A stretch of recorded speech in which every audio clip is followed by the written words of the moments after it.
কি হবে ছাত্র সেজে চুমুকে সনদ খানা, যদি হয় বিদ্যালয়টা পতি তাদের আড্ডাখানা।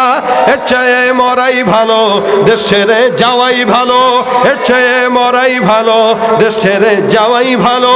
কি হবে ধোঁকা দিয়ে বিবেকটাকে, কি হবে বেঁচে থেকে অযথা বিদ্যা শিখে, যদি না গড়তে পারি শোষণবিহীন সমাজটাকে।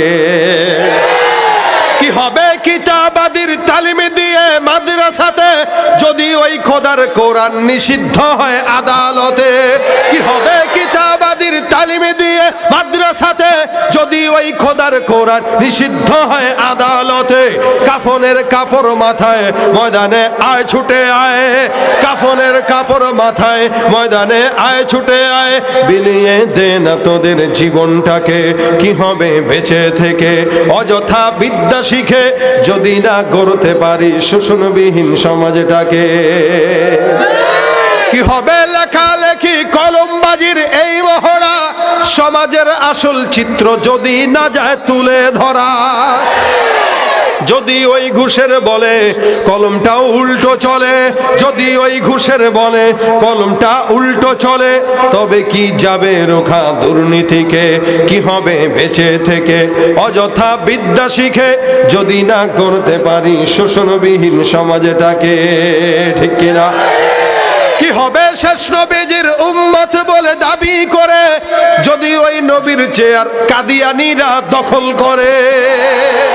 নবীজির জন্য যদি রক্তের বহে নদী, নবীজির জন্য যদি রক্তের বহে নদী, তবুও হটবো না এই দাবি থেকে।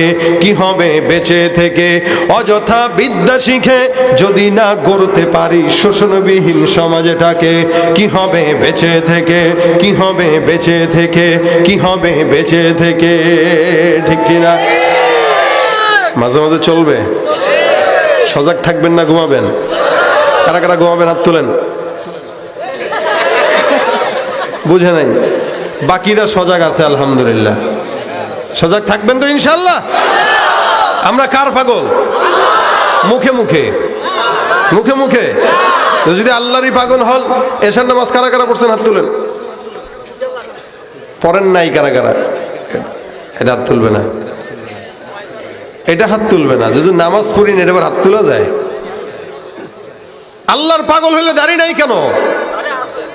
আল্লাহর এই কেটা কথা বলে বেশি, দেখছেন অবস্থা? হে একা দাঁড়িয়ে রেখে মনে করছে ইসলাম কায়েম করে ফেলাইছে। বিয়ে করে নাই, বিয়ে করছি। আবার জিগাইছি, কয় 4টা করবে, পুরাই উল্টা পাল্টা।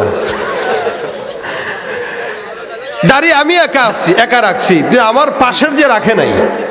নামাজ আমি পিতা হিসেবে পড়ি, কিন্তু আমার সন্তান ঘুমায়। মা যদি ডাকে, অনেক বাবারা বলে থাক রাত 3টার দিকে ঘুমাইছে, কি দরকার ডাকাডাকি করা, ঘুমা।